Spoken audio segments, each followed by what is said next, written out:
പ്രിയപ്പെട്ട മോമിനികളെ,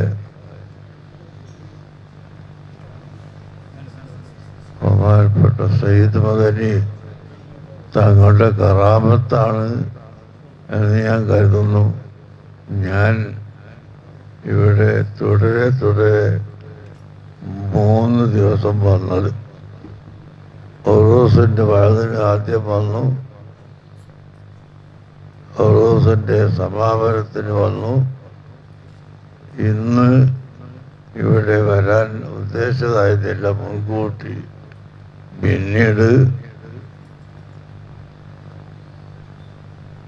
ഇന്ന് മുറാത്തങ്ങളുടെ ഒറൂസിന് പോകണം. അപ്പം ആ പോകുന്ന വഴിക്ക് ജുമുഅ ഇവിടെ നിസ്കരിക്കാം എന്ന് ഉദ്ദേശിച്ചതാണ്.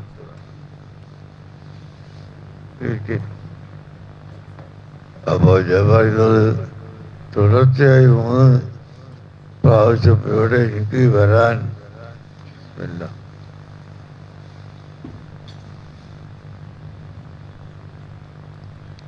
ഒരവസരം ഉണ്ടായതും വന്നതുമെല്ലാം സയ്യിദ് തങ്ങളുടെ കറാമത്ത് തന്നെയാണ്. അല്ലെങ്കിൽ എനിക്കിപ്പോഴത്തെ സമയത്ത് ഇങ്ങനെ വരാനും പോകാനൊന്നും കഴിയില്ല. ഏതായാലും വന്ന സ്ഥിതിക്ക് 2 വാക്ക് ഞങ്ങളോട് സംസാരിക്കുകയാണ്. അൽഹംദുലില്ലാഹ്, നമ്മുടെ ഉറൂസ് വളരെ ഭംഗിയായി കഴിഞ്ഞു. സയ്യിദന്മാരും ആലിമീങ്ങളും സാധാരണക്കാരും എല്ലാവരും സംബന്ധിച്ച് നല്ല ഒരു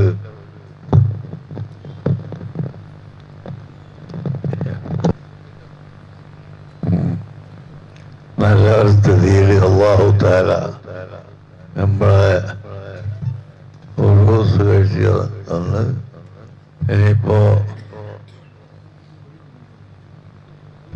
ജുമുഅക്ക് ആളുകൾ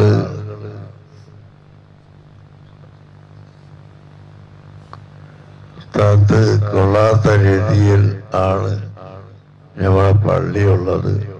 അന്ന് അൽഹംദുലില്ലാഹ് വലിയ പള്ളി തന്നെയാണ്.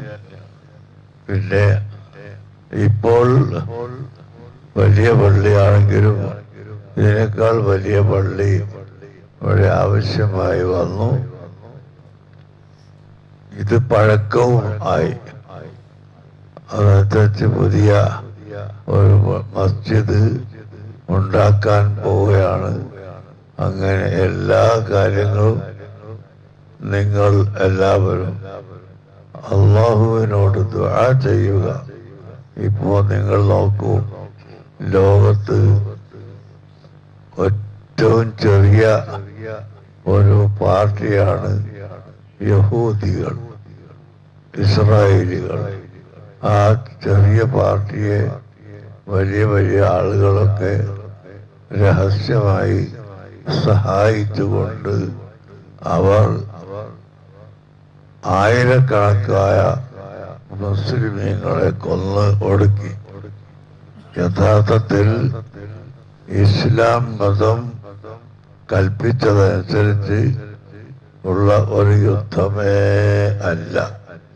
നിങ്ങൾ നോക്കൂ, മുസ്ലിം സമുദായം ഒരിക്കലും യുദ്ധത്തിന് മുതിർന്നിട്ടില്ല.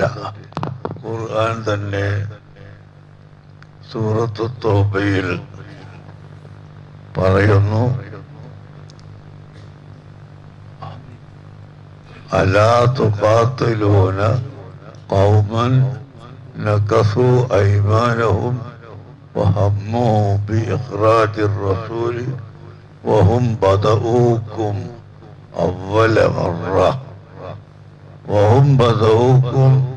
അവ്വല മറ ആദ്യമായി യുദ്ധം തുടങ്ങിയത് കുഫാറുകളുടെ ഭാഗത്തു നിന്നാണ്. മുസ്ലിമീങ്ങൾ ആദ്യമായി യുദ്ധം ചെയ്യാൻ പോയിട്ടില്ല. നബി സല്ലല്ലാഹു അലൈഹി വസല്ലം തങ്ങളുമായുള്ള ഉടമ്പടി പൊളിക്കുകയും നബി തങ്ങളെ നാട് കടത്താൻ ശ്രമിക്കുകയും കൊല്ലാൻ ശ്രമിക്കുകയും തീരുമാനമെടുക്കുകയും എല്ലാം ചെയ്തുകൊണ്ട് മുസ്ലിമീങ്ങളെ സ്വത്ത് പിടിച്ചെടുത്തും മുസ്ലിമീങ്ങളെ ആക്രമിച്ചും അവസാനം മുസ്ലിമീങ്ങളെ കൂട്ടത്തോടെ കൊന്നുകളയണം എന്ന തീരുമാനത്തിൽ അബൂജഹലും പാർട്ടിയും വന്ന് അവരാണ് ആദ്യമായി യുദ്ധം തുടങ്ങിയത്. മുസ്ലിമീങ്ങൾ അങ്ങനെ യുദ്ധം തുടങ്ങിയിട്ടില്ല എന്ന് പരിശുദ്ധ ഖുർആൻ നമ്മെ പഠിപ്പിക്കുന്നു. പക്ഷേ അവര് തുടങ്ങിയെങ്കിലും വെറും 300-ൽ പരം സഹാബികൾ 1000-ലധികം മുശ്രിക്കുകളോട് ജയിച്ചു. ഇത് തൗഹീദിന്റെയും ഈമാനിന്റെയും കാരണം കൊണ്ടാണ് അല്ലാഹു തആല അവരെ ജയിപ്പിച്ചത്. ആ അസ്ഹാബുൽ ബദറിന് ഇസ്ലാമിന് വലിയ സ്ഥാനം അല്ലാഹുവിന്റെ റസൂൽ കൊടുത്തു. ബദർ യുദ്ധത്തിൽ ഹാജരായ ആളുകളുടെ കൂട്ടത്തിൽ ഉസ്മാൻ ഇബ്നു അഫ്ഫാൻ റളിയല്ലാഹു അൻഹു പെട്ടിട്ടുണ്ടായിരുന്നില്ല. അപ്പോൾ അല്ലാഹുവിന്റെ റസൂൽ അവിടുത്തെ കൈ ഇങ്ങനെ വലത്തെ കൈ ഇടത്തെ കൈ കൊണ്ട് പിടിച്ചിട്ട് ആദി യദു ഉസ്മാൻ, ഇത് ഉസ്മാൻ ഇബ്നു അഫ്ഫാന്റെ കൈയാണ് എന്ന് പറഞ്ഞിട്ട് യുദ്ധത്തിൽ പങ്കെടുത്ത കൂട്ടത്തിൽ ഉസ്മാൻ ഇബ്നു അഫ്ഫാനെയും ഉൾപ്പെടുത്തി, ബദരീങ്ങളെ കൂട്ടത്തിൽ ഉൾപ്പെടുത്തി. ആ വലിയ സ്ഥാനം, ബദരീങ്ങളുടെ സ്ഥാനം ചെറുതല്ല, വളരെ വലിയ സ്ഥാനമാണ്. ആ സ്ഥാനത്ത് ഉസ്മാൻ റളിയല്ലാഹു അൻഹുവിനെ കൂടി അല്ലാഹു തആല റസൂല് അള്ളാഹിന്റെ കൽപ്പന പ്രകാരം ഉൾപ്പെടുത്തുകയാണ് ഉണ്ടായത്. അങ്ങനെയുള്ള വളരെ മഹത്തായ യുദ്ധം നടന്നത് യൗമുൽ ഫുർഖാൻ, സത്യവും അസത്യവും വേർതിരിക്കുന്ന ഒരു ദിവസം എന്ന നിലക്ക് ബദരീങ്ങളുടെ ആ യുദ്ധം ഉണ്ടായി. ഞാൻ പറയുന്നത് ഇന്ന് മുസ്ലിമീങ്ങളാണ് വർഗീയവാദികളെന്നും മുസ്ലിമീങ്ങളാണ് എല്ലാ കുഴപ്പവും ഉണ്ടാക്കുന്നതെന്നും പറഞ്ഞുകൊണ്ട് അതിന് തെളിവ് പറയുന്നത് ഇസ്ലാമിൽ എത്ര യുദ്ധം നടന്നു എന്നാണ്. ഇസ്ലാമിൽ യുദ്ധം വളരെ ചുരുക്കമാണ് നടന്നത്. ആ നടന്ന യുദ്ധത്തിൽ ഒരൊറ്റ സ്ത്രീകളെയും സഹാബികൾ കൊന്നിട്ടില്ല, ഒരു ചെറിയ വൃദ്ധന്മാരെയും കൊന്നിട്ടില്ല, കുട്ടികളെയും കൊന്നിട്ടില്ല. അല്ലാഹുവിന്റെ റസൂൽ ഓർഡർ കൊടുത്തു, വളരെ വയസ്സായ ആളുകളെ കൊല്ലാൻ പാടില്ല, അതുപോലെ സ്ത്രീകളെ കൊല്ലാനില്ല, ചെറിയ പിഞ്ചു മക്കളെ കൊല്ലാൻ പാടില്ല. ഇതാണ് അല്ലാഹുവിന്റെ റസൂൽ ഓർഡർ കൊടുത്തിരുന്നത്. എന്നാൽ നിങ്ങൾ നോക്കൂ, ഇപ്പോ ഗസയിൽ ദാഹിച്ച് വലഞ്ഞ് ഒരു പാത്രം വെള്ളം കിട്ടാൻ ഇങ്ങനെ പാത്രവുമായി നിൽക്കുന്ന പാവപ്പെട്ട കുട്ടികളെ വരെ ജൂതന്മാർ കൊന്നുകളഞ്ഞില്ലേ? ഇത് എന്തൊരു കടുപ്പമാണ്! മനുഷ്യത്വമില്ലാത്ത സ്വഭാവം യഹൂദികൾക്ക് ഉണ്ടായി എന്നതല്ലേ അതിൻ്റെ സത്യം.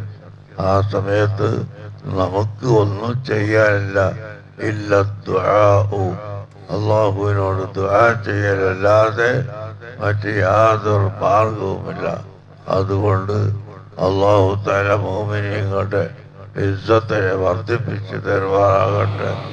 യഹൂദികളുടെ എല്ലാ കുതന്ത്രങ്ങളെയും അല്ലാഹു തആല പരാജയപ്പെടുത്തുമാറാകട്ടെ. അല്ലാഹു തആല യഹൂദികളെ പരാജയപ്പെടുത്തുകയും മുസ്ലിമീങ്ങൾക്ക് ഇസ്സത്ത് നൽകുകയും ചെയ്യുമാറാകട്ടെ. കൊല്ലപ്പെട്ടു പോയവർക്ക് അല്ലാഹു സ്വർഗം പ്രദാനം ചെയ്യുമാറാകട്ടെ. നമ്മുടെ ഈ ഉള്ളടത്തും ബഹുമാനപ്പെട്ട സയ്യിദ് പറയും ശരീർ തങ്ങളവർകളും അതുപോലെ സയ്യിദ് CM വലിയവായുടെ ഷേഖ്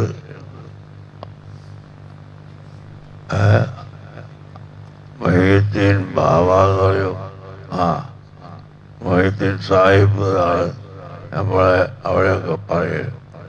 അവർ വലിയ മഹാനായിരുന്നു. അപ്പുറത്തെ നമ്മളെ സ്റ്റേജിൻ്റെ അങ്ങേ ഭാഗത്ത് മറവ് ചെയ്തിട്ടുള്ള ഒരു വലിയ മഹാനായിരുന്നു.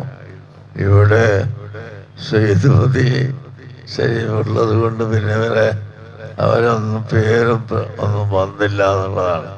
അതാണ് അത്ര വലിയ ആളാണല്ലോ സെയ്ദ് മദനി തങ്ങൾ. അതുകൊണ്ട് ആരെ പേരും പിന്നെ അവരെ അടുക്കൽ ഇവിടെ പൊന്തി വരുന്നില്ല. അത്ര വലിയ മഹാനാണ് സെയ്ദ് മദനി തങ്ങൾ. അള്ളാഹു അവരെ എല്ലാവരുടെയും ബർക്കത്ത് കൊണ്ട് ശത്രുക്കളെ ശത്രുതയിൽ നിന്ന് നമ്മളെ രക്ഷപ്പെടുത്തട്ടെ. സെഹർ ചെയ്യുന്നവരുടെ സെഹറിൽ നിന്ന് അള്ളാഹു രക്ഷപ്പെടുത്തട്ടെ. സാഹിര്യങ്ങളെ അള്ളാഹു പരാജയപ്പെടുത്തട്ടെ. അവരെ സെഹറിൽ നിന്ന് രക്ഷപ്പെടാൻ അള്ളാഹു നമ്മൾക്കും നമ്മളെ ഉലമാക്കൾക്കും നമ്മളെ മുത്തഅല്ലിമീങ്ങൾക്കും എല്ലാവർക്കും തൗഫീഖ് നൽകട്ടെ.